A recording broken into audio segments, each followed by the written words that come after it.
मुंजा साखरपुडा. अगदी परीक्षा पास झाल्यावर पण तुम्ही पेढे वाटता, पण हा पेढा नाही, विष आहे विष. शर्मा, वर्मा, अगरवाल, गुप्ता असे अनेक स्वीट मार्ट तुम्हाला दिसतात आणि तुम्ही तिकडे पेढे घ्यायला जातात. पण तुम्हाला माहितीये का की यांची पेढे बनवण्याची प्रोसेस ती भयंकर असू शकते? नाही, म्हणजे सगळे वाईट पेढे बनवतात असं आमचं म्हणणं नाहीये, पण मग चांगला पेढा ओळखायचा कसा?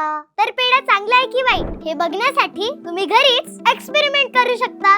एकदम सोपं आहे. तर करायचं काय? आधी पेढ्याचा तुकडा घ्यायचा आणि तो पाण्यामध्ये टाकायचा आणि मग त्यामध्ये आयोडीन टाकायचं. हे सगळं टाकल्यानंतर त्याचा रंग बघायचा आणि हा रंग काळा झाला तर समजून जायचं दया कुछ तो गडबड आहे. आणि अजून एक गोष्ट सांगू, ताज्या पेढ्यांमधून दुधाचा सुगंध येतो. हे सगळं बघून आम्ही निघालो हायजिनिक आणि भेसळमुक्त पेढ्याच्या शोधात. आणि सगळीकडे डाऊट घेतल्यानंतर आम्हाला तो पेढा मिळाला पुण्यातल्या सदाशिव पेठेत. तर हा बघा, हा आहे पुण्यातला शिंदे शाही पेढा जो सदाशिव पेठेत मिळतो. आम्ही यांच्यावर पण एक्सपेरिमेंट केला आणि आमच्या पॅरामीटर्स वर हा पेढा खरा उतरला. आणि ही प्रोसेस खूप पारंपरिक होती. दूध, साखर आणि स्वच्छता, बस एवढ्यानेच बनला गेला शिंदे शाही पेढा. पेढा तर भारी आहेच, पण त्याही पेक्षा पेढा विकणारा मराठी माणूस आहे. आणि आपल्या माणसाचं कौतुक आपण नाही करणार तर कोण करणार? नाही, यांच्या छोट्या दुकानावर जाऊ नका, कारण आम्ही फॅन्सी दुकान नाही तर प्युरिटी शोधतोय. तुम्हाला पेढा हवा असेल तर यांच्याकडे या, कारण पेढा विकत घ्यायला पैसे लागतात पण टेस्ट करायला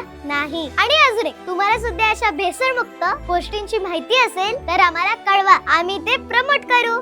शार्पनर.